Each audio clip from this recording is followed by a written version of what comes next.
हम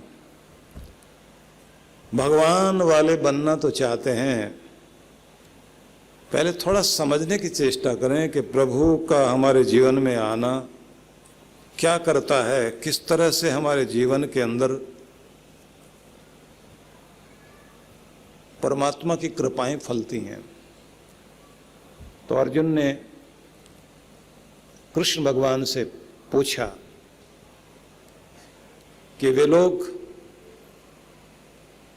जो समाधि में, ध्यान में जो आपके हो जाते हैं, जिनकी बुद्धि स्थिर बुद्धि होती है, जिनका मन अडोल होता है, जिनकी चेतना अकंप होती है, कैसे जीते हैं वे लोग, रहते कैसे हैं, व्यवहार कैसे करते हैं। तो कृष्ण भगवान ने समझाना शुरू किया कि जहां इच्छाओं की लहरें शांत हो जाती हैं, प्रजहाति यदा कामान सर्वान पार्थ मनोगतान, मन के अंदर जो लहरें चल रही होती ना, उनको शांत करना सीख जाए इंसान, अपने अंदर शांति को लाना सीख जाए और अपने अंदर में ही संतुष्ट होकर धन्यवादी बन जाए, तब उस व्यक्ति को कहा जाता वो स्थित प्रज्ञ हो गया। वह व्यक्ति जो दुख आने पर उद्विग्न ना हो, बेचैन ना हो, तड़फने न लग जाए। दुखेषु अनुद्विग्न मना, सुखेषु विगत स्पृह, सुख आए तो बहुत लालसा में पागल ना हो जाए। जिस आदमी की आसक्ति, मोह, अटैचमेंट उस पर हावी नहीं है, वीतराग भय क्रोध,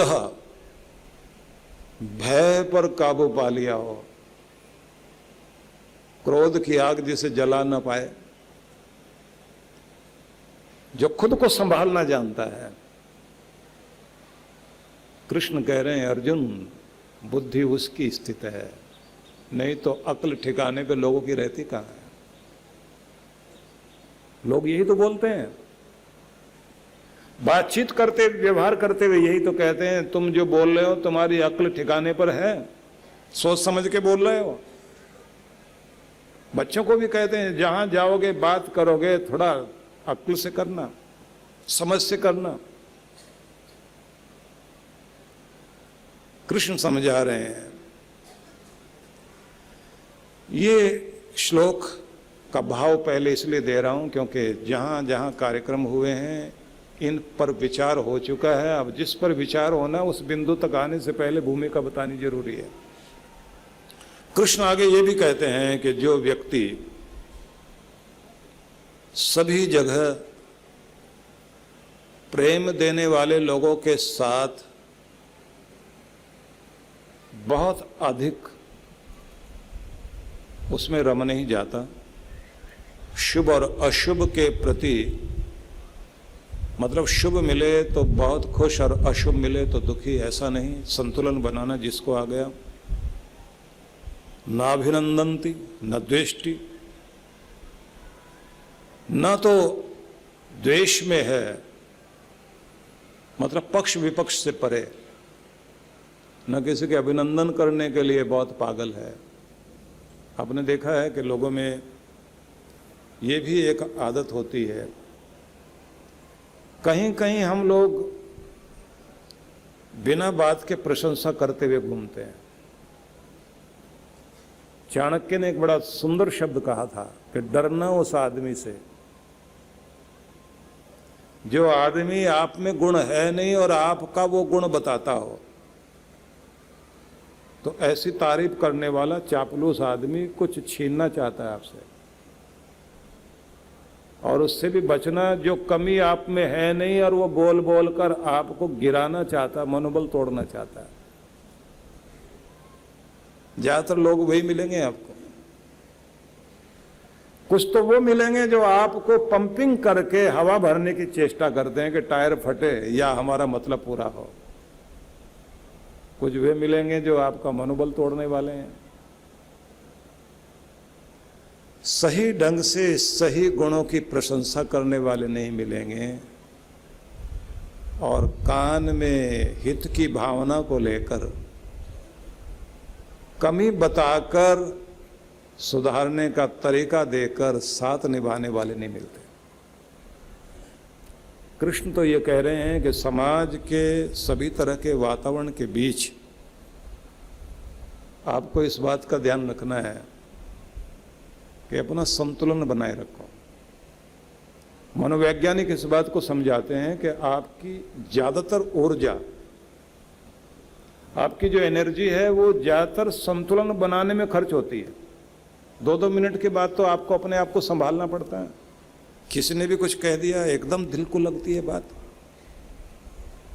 फिर धीरे धीरे आप अपने आप को शांत करते हैं, सहज होते हैं, पानी वानी पीते हैं, ठीक होते हैं, फिर काम में लगते हैं, फिर कोई छेड़ देता है। हाँ, ये बात जरूर ध्यान रखिए कि जैसे जैसे आपका विवेक बढ़ता है, समझ बढ़ती है, तो उसके बाद आप अपने आप को शॉक प्रूफ बना लेते हैं। घड़ियां होती है ना ऐसी जो shock proof, fire proof, water proof, आपको भी ऐसा ही कुछ बनना है। शॉक प्रूफ तो बनना ही है सभी को। झटके लगेंगे लेकिन झटका असर न करे, आप अपनी राह में उसी तरह से चलते चले जाएं, फर्क नहीं पड़ना चाहिए। छुई मुई का पौधा मत बन जाओ कि छूते ही मुरझा जाए। छुई मुई का पौधा देखा होगा आपने, लाजवंती भी बोलते हैं उसको। आजकल तो एक जगह का नाम ही है लाजवंती गार्डन, मुझे नहीं पता किधर है लेकिन सुना है नाम।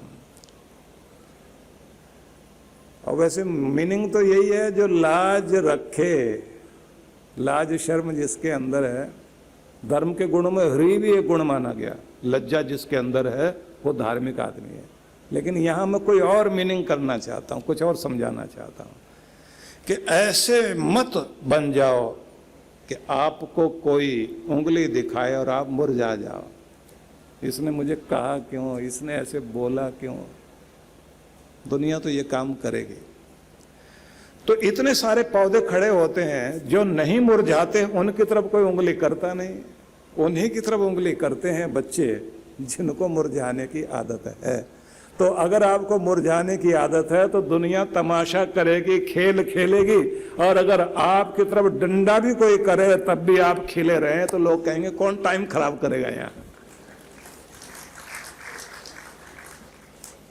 चेहरा मुरझाने मत देना, अपनी मुस्कुराहट पालना। तो यहां तक की भूमिका थी। अब यहां से आगे की शुरुआत करते हैं। गीता का संदेश, लेकिन यहां तक भी जो मैंने बताया वो ऐसा नहीं था कि उसका मतलब कि वो ऐसा ही होगा, वो बड़ा महत्वपूर्ण था। कृष्ण आगे समझाते हैं और उसे आप लोग बहुत ध्यान से सुनेंगे। यदा संघर्ते चायम कूर्मो अंगानिव सर्वशः इंद्रियाणि इंद्रियार्थेभ्यस्तस्य प्रज्ञा प्रतिष्ठिता। यथा संघर्ते चायम कूर्मो, कछुआ। कछुआ जिस प्रकार से सब ओर से अपने अंगों को समेटकर अपने आप को सुरक्षित कर लेता है,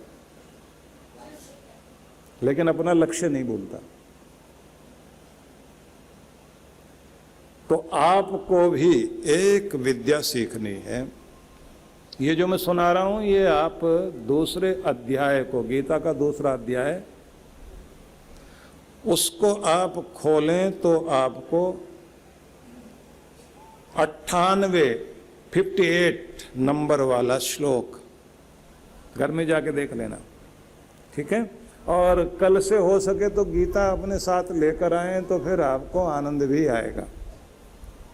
सामने रख लेनी चाहिए। गीता ही वो ग्रंथ है जो जीत का ग्रंथ है, जो गीत का ग्रंथ है, जो विषाद को प्रसाद में बदल दे, जो कायरता को वीरता में बदल दे, जो मृत्यु को अमृत में बदल दे, जो जिंदगी की समृद्धि सामने लाकर रख दे, ऐसा ग्रंथ, क्योंकि कृष्ण की वाणी है। ये अद्भुत ग्रंथ है। हर घर में होना चाहिए, हर मन में होना चाहिए। जीवन में गीता आनी चाहिए, घर में गीता आनी चाहिए, व्यवहार में गीता आनी चाहिए।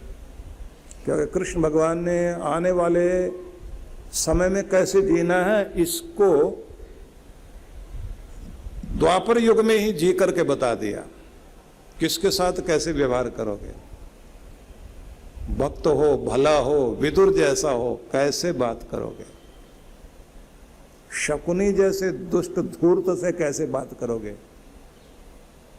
गरीब सुदामा से कैसे मिलोगे।